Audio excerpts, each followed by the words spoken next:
Ever since my Appalachian Trail through hike, I've been kind of obsessed with finding a decent rain jacket.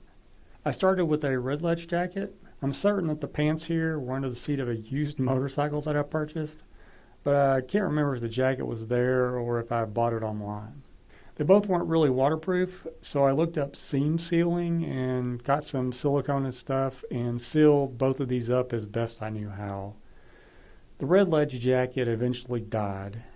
It was polyurethane coated on the inside. After a couple of months of being on trail, getting it soaked, sweating in it, rolling it up, packing it up, stuffing it, the polyurethane coating started coming off. And this thing stunk beyond horribly bad. You really have to let these things air out when they get soaked. And it's the Appalachian Trail, and I was inexperienced. Eventually, I ditched this and wound up with this Frog Togs. I think it's called the Extreme Light. This jacket was okay. I wasn't a big fan. I didn't like the pockets or the fit, really.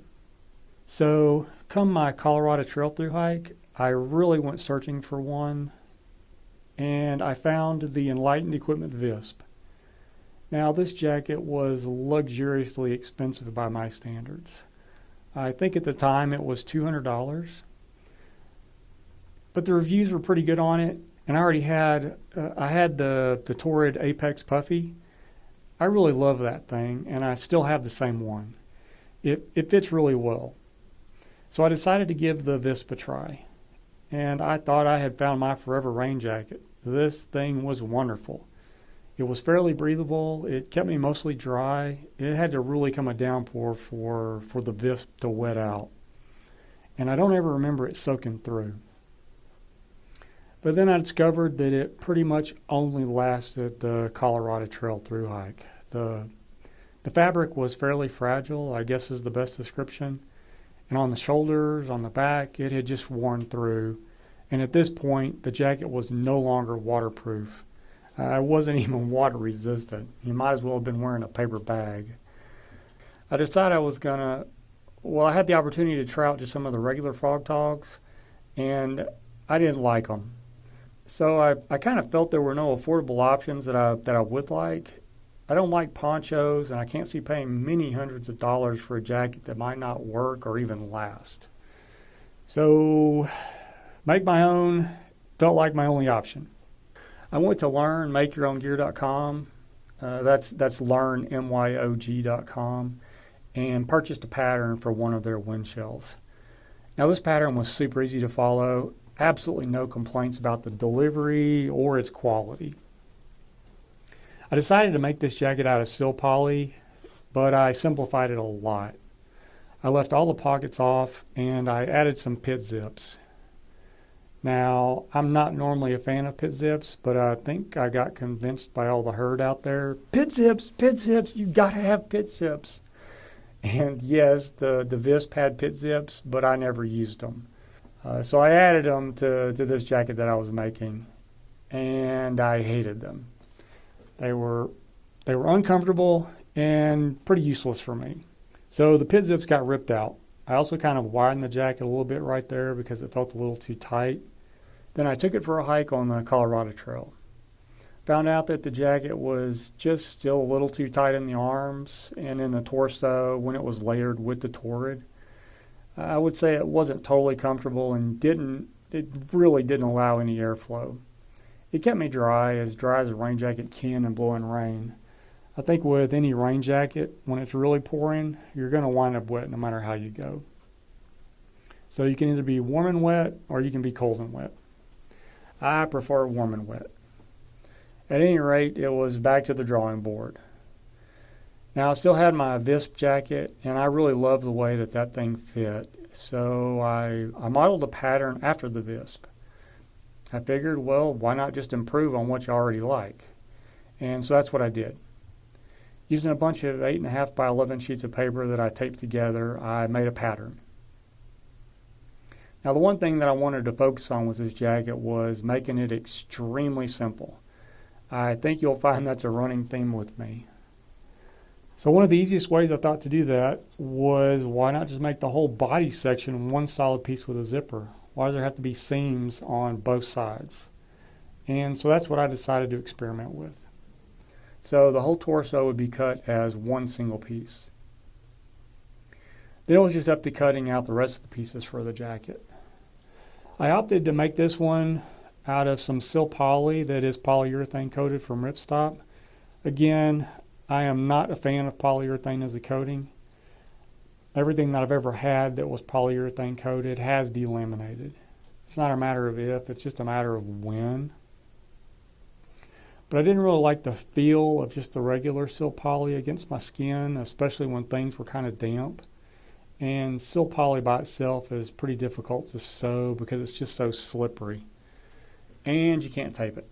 At least I haven't found any other way to tape it. So it has to be seam sealed, and I really don't like doing that with apparel. The PU coated Sil Poly can be taped on the polyurethane side, and I figured it'd be a little stiffer and much easier to sew. So I went ahead and purchased 3 yards of it. I knew that this was only going to need 2 yards, but the 3rd yard was kind of an insurance thing in case I screwed something up. I also bought some tape to be able to seal up the seams. I'm not really a fan of this tape. I was expecting it to be a little more flexible than it was. This has the feeling of the stiffness of packing tape. I was expecting it to be closer to like Dyneema repair tape, and it's really not. But it was the only thing that Ripstop out of the roll had for purchase. So that's what I got, and it was adequate. Again, it wasn't quite as flexible as I would have liked, and I learned some things through taping up the seams using this. When you're trying to do the corners, go around the curves and such, I think it needs to be on a curved surface and not on a flat surface. And so if I was to use it again, I think it'd be much easier. So this is the final product. And I've been pretty pleased with it. It fits nice. I modified the length from the visp just a little bit so that it sits a little lower on the backside. Again, with this, I think I would add a little more room in the arms if I was to do it again. I would adjust the pattern so the arms were just a little bit bigger, maybe by an inch, inch and a half or so it would layer a little better over my puffy. It feels okay in the chest. I don't have any problems there, but I think, and I'm not an expert in the pattern making department, I'm not really sure how I'd go about adjusting that so I could still sew everything and still have it fit right. I'll just have to kind of play around with that. I thought the hood was a little tight under the chin, and I was thinking about adjusting that in the pattern as well. But then I looked back on some of my older videos with the visp, and I realized that the visp fit pretty tight under the chin as well. Now there are some positives and negatives to that. The positive is when it's blowing really hard and it's raining right in your face, you don't have as many drips going down the inside of the front of you. So that's kind of nice. The negative is it fits kind of tight under your chin, which is slightly annoying. But I could get used to it, I think. Other than that, the hood fits pretty much exactly like I remember the Visp hood fitting. There's no peripheral vision impediment, and I like that a lot. The no seams thing worked out great down the sides. Everything fit pretty much perfectly. I'm really not sure why garment manufacturers, especially ones that make rain jackets, have to add those on the side because in my experience it's clearly not needed. I've had the jacket out for 3 excursions in the rain. Only one of those has been hiking and no leaks so far. All the hardware and everything that's on here, the elastic cord, the little mini cord locks and attachments, all of this stuff was scavenged from my Visp, and that includes the zipper. I felt there was no point in buying new stuff when I had perfectly good hardware that I could just take from a jacket that was eventually going to be disposed of. And finally, it's extremely light. At only 115 grams, I think this is one of the lightest rain jackets I've seen. There you go, a simple and ultralight rain jacket. I think that's about it. I think this will be my rain jacket for at least the next year or so, unless something catastrophic happens and either fails on me or gets destroyed somehow. And after that, I'll probably just look for a different type of fabric. Who knows? Well, again, if you have any questions or comments, leave them down below and I'll get back to you. Thanks for watching, and I'll see you in the next one.